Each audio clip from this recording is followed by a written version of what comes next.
नमस्कार विद्यार्थी मित्रांनो, 12वी फिजिक्सच्या वेव्ह ऑप्टिक्सच्या या तिसऱ्या भागामध्ये आपलं स्वागत आहे.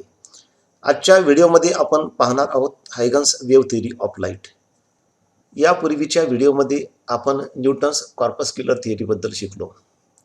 लाईट कशा प्रकारे जातो मीडियममधून, यामध्ये जेव्हा वेगवेगळे शास्त्रज्ञ संशोधन करत होते त्या काळी न्यूटननी एक थिअरी मांडली होती, न्यूटन्स कॉर्पस्क्युलर थिअरी.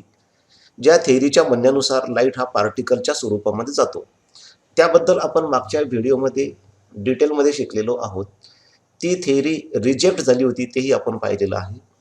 त्याच्यानंतर हायगेन या शास्त्रज्ञांनी दुसरी थिअरी आणली, that is Huygens wave theory of light, आणि त्याबद्दलच आजच्या व्हिडिओमध्ये आपण शिकणार आहोत. तर ह्या थिअरीचे मेन पॉईंट्स काय आहेत किंवा काय अझम्पशन्स आहेत. तर पहिलं अझम्पशन असं आहे, light is propagated in the form of waves. म्हणजे लाईट कसा जातो, तर तो वेव्हच्या स्वरूपामध्ये जातो. म्हणजे सूर्यापासून आपल्यापर्यंत पृथ्वीवरती प्रकाश येतो तेव्हा तो वेव्हच्या स्वरूपामध्ये येतो, पार्टिकलच्या स्वरूपामध्ये नाही. These waves are continuously emitted by a source of light and they travel in a straight line in homogeneous medium. ह्या ज्या वेव्ज असतात त्या सोर्समधून सतत बाहेर पडत असतात आणि त्या एका सरळ रेषेमध्ये जातात जोपर्यंत त्या होमोजिनियस मीडियममधून जातात तोपर्यंत. होमोजिनियस मीडियम याचा अर्थ एक जिनसी, म्हणजे असं मीडियम की ज्याच्यामध्ये कॉम्पोजिशन, टेम्परेचर, डेन्सिटी, प्रेशर किंवा त्याचे जे घटक असतील त्या मीडियमचे ते सगळे बदलत नसतील, तर त्याला म्हणतात होमोजिनियस मीडियम. उदाहरणार्थ ॲटमॉस्फिअर असेल तर ॲटमॉस्फिअरमध्ये वेगवेगळ्या जागी हे टेम्परेचर वेगळं नसेल, त्याच्यामध्ये एअरची डेन्सिटी, त्या एअरमध्ये असलेले वेगवेगळे गॅसेस त्यांचं प्रमाण हे एकसारखं असेल, तर त्याला म्हणतात होमोजिनियस मीडियम. तर जोपर्यंत लाईट अशा एखाद्या होमोजिनियस मीडियममधून जातो तोपर्यंत तो आपली डायरेक्शन बदलत नाही, तो एकाच दिशेला जातो. समजा वॉटरमध्ये जात असेल तर वॉटर हे एक होमोजिनियस मीडियम झालं, कारण ते सगळीकडं एकसारखं असणार आहे. परंतु जेव्हा तो वॉटरमधून दुसऱ्या एखाद्या मीडियममध्ये जाईल, ग्लासमध्ये, त्यावेळेस मात्र तो आपली डायरेक्शन चेंज करेल. परंतु जोपर्यंत तो एकाच मीडियममधून जातो तोपर्यंत तो सरळ रेषेमध्ये जातो. हा हायगन्स वेव्ह थिअरी ऑफ लाईटचा दुसरा पॉईंट आहे. Number 3, for the propagation of waves, a hypothetical, that is called as imaginary medium called as luminiferous ether is present everywhere. Due to this ether, light travels through vacuum also. याचा अर्थ काय आहे, जेव्हा हायगेनने ही wave theory मांडली की light हा वेव्हच्या स्वरूपामध्ये जातो, तेव्हा बाकीच्या शास्त्रज्ञांनी, काही शास्त्रज्ञांनी असं ऑब्जेक्शन घेतलं की लाईट जर वेव्हच्या स्वरूपामध्ये जात असेल तर वेव्हसाठी मीडियमची गरज आहे असं त्या काळी मानलं जात होतं. तर मग सूर्यापासून जेव्हा पृथ्वीवरती आपल्यापर्यंत प्रकाश येतो तेव्हा तो व्हॅक्यूममधून येतो, कारण अर्थच्या आजूबाजूला जे ॲटमॉस्फिअर आहे ते फक्त काही किलोमीटरपर्यंत आहे. ॲटमॉस्फिअर संपलं की त्यानंतर व्हॅक्यूम सुरू होतं सूर्यापर्यंत. मग त्या व्हॅक्यूममधून लाईट येतो कसा, जर लाईट वेव्हच्या स्वरूपामध्ये येत असेल तर हायगेने सांगितलं तसं काही नसतं. जरी व्हॅक्यूम असलं तर त्या व्हॅक्यूममध्ये सुद्धा एक हायपोथेटिकल, म्हणजे काल्पनिक अशा प्रकारचं एक मीडियम असतं ज्याचं अस्तित्व सिद्ध करणं थोडंसं अवघड आहे, आणि त्या मीडियमला म्हणतात इथर. ते सगळीकडं असतं, व्हॅक्यूममध्येही असतं, ॲटमॉस्फिअरमध्येही असतं आणि बाकीच्या इतर मीडियममध्ये सुद्धा असतं, आणि त्याच्यामुळंच लाईट हा वेव्हच्या स्वरूपामध्ये व्हॅक्यूममधून सुद्धा जाऊ शकतो. Next point, fourth point, these waves are emitted by a source of light and they travel in a straight line in a homogeneous medium. ह्या वेव्ज सतत, हे मगाशीच आपण पाहिलं की जो सोर्स ऑफ लाईट असतो त्याच्यातून त्या सतत बाहेर पडतात आणि होमोजिनियस मीडियममधून त्या स्ट्रेट लाईनमध्ये जातात. Next point, next assumption number 5, different colours of light are due to different wavelengths of light.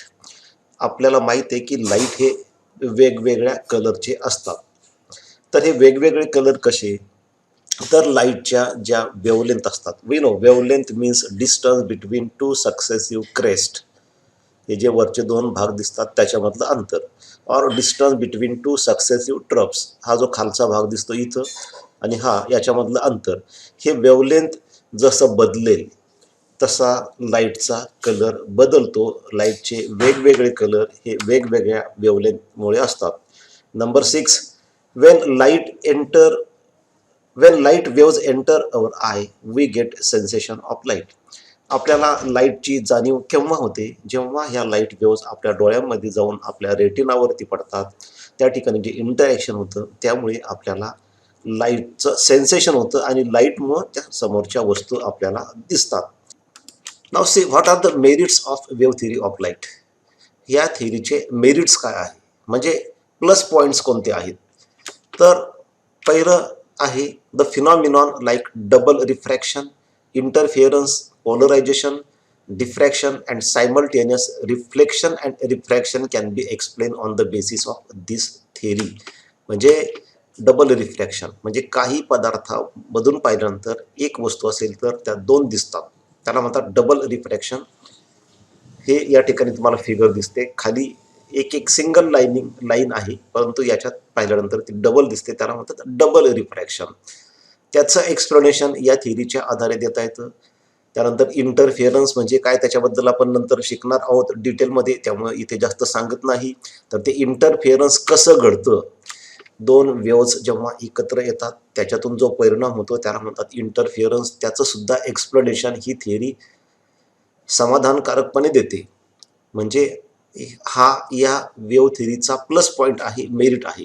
Polarisation, polarisation म्हणजे काय, अनपोलराइज्ड लाईट हा पोलराइज्ड लाईटमध्ये जेव्हा कन्वर्ट होतो त्याला म्हणतात पोलरायझेशन. त्याच्याबद्दल सुद्धा आपण या चॅप्टरमध्ये पुढे शिकणार आहोत, त्यामुळे इथं आपण त्यामध्ये वेळ घालवणार नाहीत.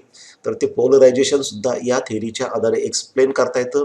आणि सायमल्टेनियस रिफ्लेक्शन अँड रिफ्रॅक्शन म्हणजे एखाद्या पदार्थावरती लाईट पडल्यानंतर त्याचा काही भाग रिफ्रॅक्ट होतो म्हणजे दुसऱ्या मीडियममध्ये जातो, आणि काही परावर्तित होतो म्हणजे काचेवरती. समजा काचेवरती लाईट पडला तर काचेतून काही भाग आतमध्ये जातो आणि रिफ्लेक्ट होऊन आपल्या डोळ्यापर्यंत येतो, त्याला म्हणतात सायमल्टेनियस रिफ्लेक्शन अँड रिफ्रॅक्शन. हे सुद्धा या थिअरीच्या आधारे एक्सप्लेन करता येतं. Number 2, this theory gives satisfactory explanation of reflection and refraction of light. म्हणजे लाईटचं रिफ्लेक्शन हे अशा प्रकारे, जेव्हा काचेसारख्या पदार्थावरती रे ऑफ लाईट येतो तेव्हा तो त्याच मीडियममध्ये परत इकडे जातो, त्याला म्हणतात रिफ्लेक्शन. आणि रिफ्रॅक्शन म्हणजे काचेसारख्या पदार्थावरती जेव्हा रे ऑफ लाईट येतो तेव्हा तो त्या दुसऱ्या मीडियममध्ये जातो आणि आपली डायरेक्शन बदलतो, स्पीड बदलतो, त्याला म्हणतात रिफ्रॅक्शन. तर याचं एक्सप्लेनेशन सुद्धा या थिअरीच्या आधारे देता येतं. न्यूटन याचं एक्सप्लेनेशन देऊ शकला नव्हता, परंतु ही theory Huygens wave theory of light याचं सॅटिस्फॅक्टरी एक्सप्लेनेशन देते. म्हणजे हा सुद्धा या थिअरीचा प्लस पॉईंट आहे, मेरिट आहे. Number 3, this theory leads to the conclusion that the velocity of light in rarer medium is greater than that in denser medium, which is in perfect agreement with experimental results. या थिअरीनुसार light जेव्हा rarer मीडियममधून denser मीडियममध्ये जातो तेव्हा त्याचा speed कमी होतो, आणि denser मीडियममधून rarer मीडियममध्ये जातो तेव्हा त्याचा स्पीड वाढतो, आणि एक्सपेरिमेंटली ते सिद्ध झालेलं आहे. त्यामुळे हा सुद्धा या थिअरीचा प्लस पॉईंट आहे, मेरिट आहे. न्यूटननी याच्या उलट सांगितलं होतं. न्यूटनच्या म्हणण्यानुसार लाईट जेव्हा रेअरर मीडियममधून डेन्सर मीडियममध्ये जातो तेव्हा त्याचा स्पीड वाढतो, जे चुकीचं आहे. परंतु यांनी या ठिकाणी बरोबर सांगितलंय की रेअरर मीडियममधून डेन्सर मीडियममध्ये गेल्यानंतर स्पीड कमी होतो. हा तिसरा पॉईंट आहे, हा तिसरं मेरिट आहे हायगेन्स वेव्ह थिअरी ऑफ लाईटचं. Now what are the demerits of wave theory of light. या थिअरीमध्ये काही दोष सुद्धा आहेत, ते कोणते कोणते आहेत ते आपण वन बाय वन बघू. Number 1, this theory assumes existence of hypothetical medium called as ether. Experimentally, it is found that no such medium exists. याचा पहिला दोष असा आहे या थिअरीचा की यांनी काय सांगितलं की एक काल्पनिक हायपोथेटिकल मीडियम ज्याचं नाव आहे इथर ते सगळीकडे असतं व्हॅक्यूममध्ये सुद्धा, परंतु अनेक प्रयोग करून पाहिले परंतु शास्त्रज्ञांना असं कुठलंही इथर नावाचं मीडियम आढळून आलं नाही. आणि शेवटी त्यांनी असं सांगितलं की असं कोणतंही मीडियम नसतं, म्हणजे हा त्या वेव्ह थिअरी ऑफ लाईटमधला दोष आहे. अर्थात हे दोष नंतर काही शास्त्रज्ञांनी दूर केले, ते आपण नंतर बघणार आहोतच.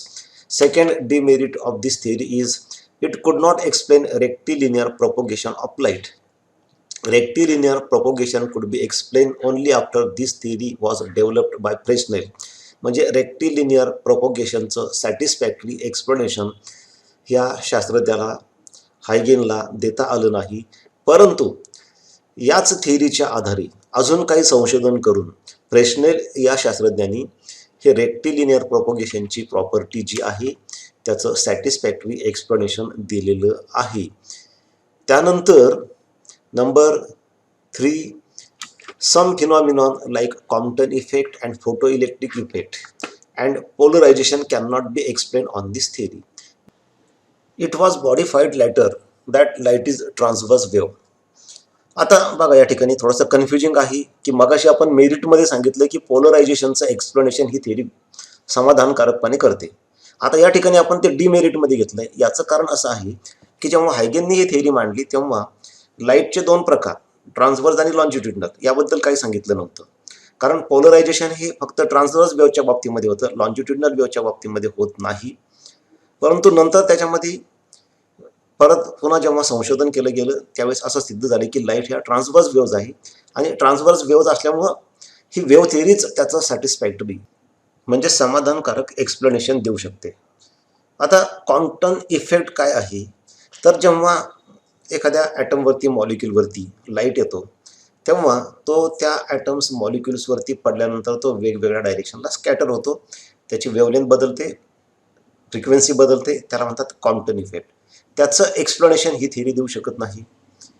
त्याच्यानंतर फोटो इलेक्ट्रिक इफेक्ट म्हणजे काय होतं की जेव्हा एखाद्या पदार्थावरती लाईट पडतो तेव्हा त्या पदार्थामधून इलेक्ट्रॉन्स बाहेर पडतात आणि हे इलेक्ट्रॉन्स कलेक्ट करून आपण इलेक्ट्रिक करंट तयार करू शकतो, त्याला म्हणतात फोटो इलेक्ट्रिक इफेक्ट. तर याचं एक्सप्लेनेशन सुद्धा ही वेव्ह थिअरी समाधानकारकपणे देऊ शकत नाही, म्हणून हा सुद्धा या वेव्ह थिअरीचा डिमेरिट आहे, म्हणजे त्या थिअरीमधला दोष आहे. याचा अर्थ ही थिअरी परिपूर्ण नाही. काही फिनॉमिनॉन ही थिअरी एक्सप्लेन करू शकते आणि काही फिनॉमिनॉन ही थिअरी एक्सप्लेन करू शकत नाही. जे फिनॉमिनॉन ही थिअरी एक्सप्लेन करू शकत नाही त्यासाठी आपल्याला वेगवेगळ्या बाकीच्या थिअरीजचा आधार घ्यावा लागतो, जसे की Maxwell's electromagnetic theory, Planck's quantum theory वगैरे वगैरे. तर त्याबद्दल आपण नंतर शिकणारच आहोत. Now we will see the difference between corpuscular theory of light and wave theory of light. यापूर्वीच्या व्हिडिओमध्ये आपण न्यूटन्स कॉर्पस्क्युलर थिअरी पाहिलेली आहे आणि आज आपण हायगेन्स वेव्ह थिअरी ऑफ लाईट बघतोय. तर त्याच्यामधला नेमका डिफरन्स काय आहे आपण एक एक पॉईंट बघू. In case of corpuscular theory, this theory was proposed by Newton. Newton ह्या शास्त्रज्ञाने ही थिअरी मांडली होती. तर इकडं वेव्ह थिअरी ऑफ लाईटच्या बाबतीमध्ये आपल्याला म्हणता येईल this theory was proposed by हायगेन, म्हणजे हायगेन या शास्त्रज्ञांनी ही थिअरी मांडलेली आहे. Number 2, in case of corpuscular theory, light travels in the form of material particles called as corpuscles. म्हणजे न्यूटन्स कॉर्पस्क्युलर थिअरीनुसार लाईट हा छोट्या छोट्या पार्टिकलच्या स्वरूपामध्ये जातो, ज्यांना कॉर्पसल्स म्हणतात. इकडं वेव्ह थिअरीच्या म्हणण्यानुसार light travels in the form of waves.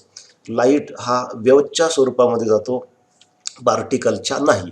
Number 3, Newton's कॉर्पस्क्युलर theory काय म्हणते, different colours of light are due to different sizes of corpuscles. Corpuscles हे लहान मोठ्या आकाराचे असते, त्यांची साईज वेगवेगळी असते, साईज बदलेल तसा लाईटचा कलर बदलतो. इकडं वेव्ह थिअरीच्या म्हणण्यानुसार different colours of light are due to different wavelengths of light waves.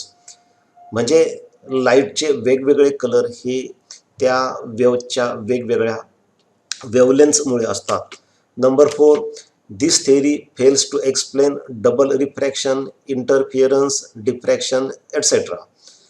आणि इकडे काय म्हटलंय, this theory fails to explain photoelectric effect, quantum effect et cetera. So these are the points of differences between corpuscular theory of light and wave theory of light.